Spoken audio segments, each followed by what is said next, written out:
Voici celui aux poires, un super dessert avec 3 textures qui se prépare en quelques minutes. Regarde comme ça a l'air bon. Salut les gourmands, on aime les desserts? Oui, vous n'aimez pas ça? Et s'ils n'ont pas besoin de four? Ça aussi. La première chose que nous allons faire, c'est éplucher 3 pommes. Et en plus de les éplucher, on va enlever l'intérieur, la partie dure, ce qu'on appelle le trognon. Donc on la coupe en 4 morceaux à peu près égaux et on enlève cette partie. Ensuite, on va couper en formant une sorte de dé. Donc chaque quartier, on le coupe en bâtonnets comme ça, puis on les recoupe. Ensuite, une grande poêle anti-adhésive, une cuillère à café d'eau, feu moyen fort et une demi-tasse de sucre. On va aussi lui ajouter une saveur.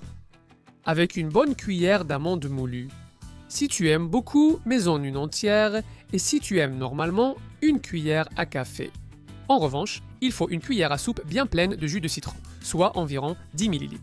Tu mélanges tout ça pour obtenir une sorte de sucre homogène avec une couleur uniforme et un peu marron. Et ça commence à chauffer. Ajoute la pomme qu'on avait coupée tout à l'heure. Pas une entière, on n'est pas si fou. Et une fois qu'on a ça, on va remuer petit à petit pour que ça chauffe doucement. Au début, on dirait qu'il ne se passe rien. Ensuite, il y a juste une sorte de petit jus, comme tu peux le voir ici.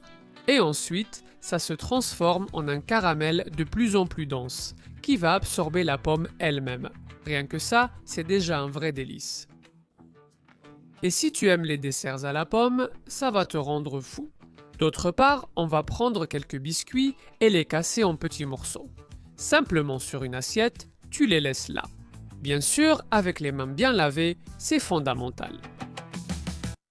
Pour finir, on va monter 2 tasses de crème liquide. Donc on les met dans un grand récipient, des fouets bien froids, la crème bien froide aussi.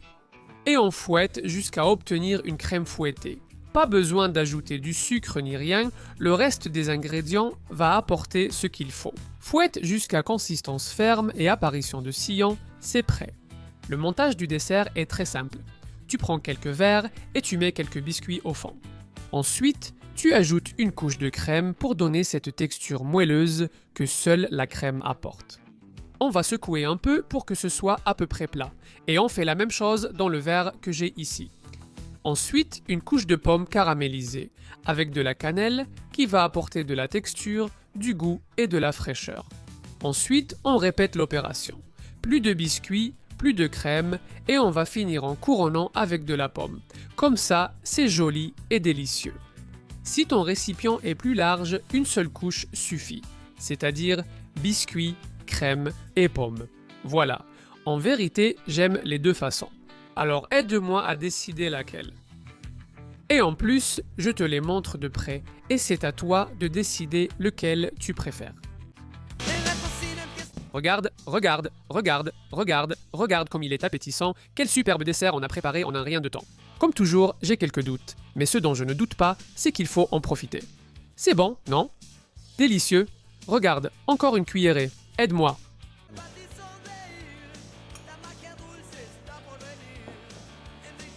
Délicieux. Plusieurs textures. Yoli. Mais bien sûr, tu sais, c'est pour ça qu'on est là, non? Je veux que tu m'aides un petit peu. Des 2 présentations, laquelle t'a le plus plu? En verre ou en coupe? Dis-le-moi ici en bas dans les commentaires et dis-moi aussi d'où tu regardes la vidéo. Pourquoi? Pour explorer le monde via des idées gourmandes. Je suis certain qu'il y a une idée que vous aimeriez voir en vidéo ou simplement me raconter. Et moi, je suis ravi d'apprendre avec vous. Merci, merci, merci.